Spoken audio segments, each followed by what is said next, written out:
Système reproductif, problèmes et entretien. Bienvenue à l'école de santé réussite. Dans le groupe WhatsApp, parlons santé et vitalité. On choisit aujourd'hui de vous parler des douleurs pelviennes. Les douleurs aux ovaires ou pelviennes peuvent avoir différentes causes, plus ou moins bénignes. Si elles sont récurrentes ou accompagnées d'autres symptômes, il est vivement conseillé de consulter un professionnel de santé. Les douleurs aux ovaires sont en fait des douleurs pelviennes, c'est-à-dire qu'elles se situent dans le petit bassin. Mais une douleur en bas des intestins peut être interprétée comme une douleur ovarienne. En effet, il est souvent difficile de définir si la douleur provient de l'ovaire, de l'utérus, de la vessie, du côlon, si elle est située du côté gauche, ou de l'appendice, si la douleur est du côté droit. Qu'est-ce que cette douleur signifie-t-elle? Comment les soulager? Et quels sont les symptômes qui doivent pousser à consulter? Cause. Il est fréquent d'avoir des douleurs dans le bas-ventre au moment de la période d'ovulation. Généralement, ces douleurs durent environ 24 heures, correspondent à une sensation de brûlure ou de pincement au niveau du bas-ventre et interviennent toujours à la même période, c'est-à-dire au milieu du cycle menstruel. L'ovulation correspond à l'expulsion de l'ovule par les ovaires et s'accompagne d'une libération d'un liquide qui circule alors dans le péritoine. C'est cette sensation qui peut être perçue comme douloureuse. Une douleur au bas-ventre peut également s'intensifier à l'approche des règles et pendant les menstruations. Dans la plupart du temps, cette douleur cyclique s'estompe en prenant un antalgique de type paracétamol ou ibuprofène. En revanche, une douleur récurrente, brutale, intense et accompagnée d'autres symptômes peut être le signe d'une pathologie gynécologique comme une infection pelvienne, genre salpingite, de l'endométriose, d'un kyste ovarien ou toute autre maladie qui impacte les organes situés près des ovaires.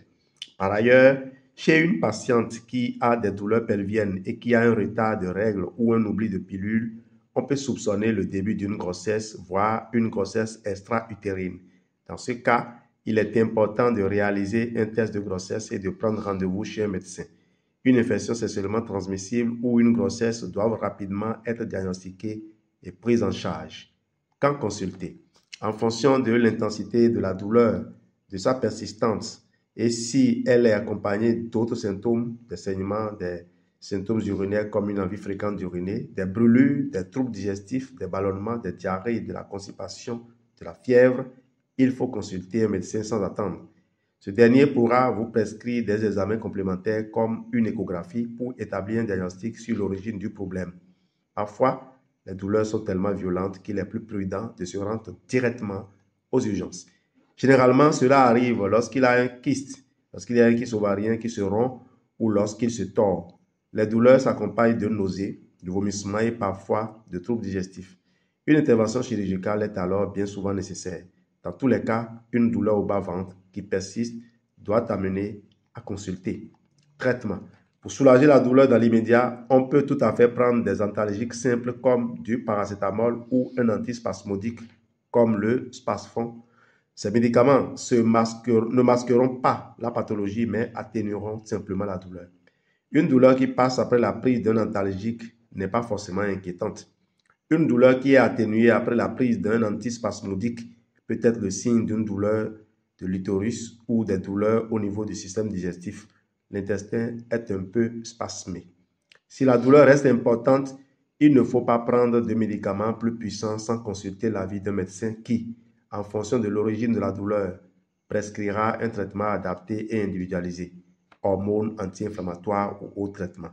Voilà pourquoi il est important pour lui de réaliser un examen clinique associé à d'autres examens pour préciser son diagnostic. Autre conseil, pour apaiser la douleur, il est possible d'utiliser une bouillotte ou de prendre une douche chaude. L'effet de la chaleur va permettre de détendre les contractures musculaires de l'utérus. Bien s'hydrater est également très important car l'utérus a tendance à se crisper lorsqu'il est déshydraté. Je vous proposerai d'avoir à portée de main l'Aloe Heat Lotion.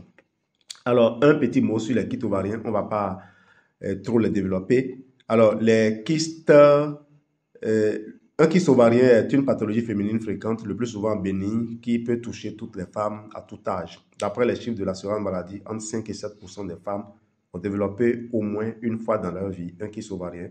On distingue deux types de kystes, les kystes fonctionnels, les femmes jeunes en âge de procréer sont davantage touchées par les kystes fonctionnels que les femmes plus âgées. Et les kystes organiques, plus on avance en âge, plus le risque de kystes organiques augmente. Alors, on pourrait venir développer ces thèmes-là plus tard.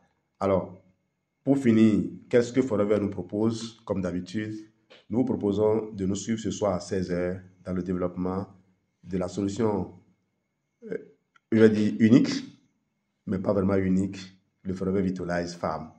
Elle est unique en ce sens que rien que ça déjà peut vous apporter énormément. J'ai vu des gens utiliser rien que le Multimaca et régler des problèmes qui leur ont fait faire des tours dans les hôpitaux pendant des mois. Merci, excellente suite de vie à vous. On se donne rendez-vous ce soir à 16h pour découvrir les secrets que cache le Forever Vitalize Farm. Bye bye.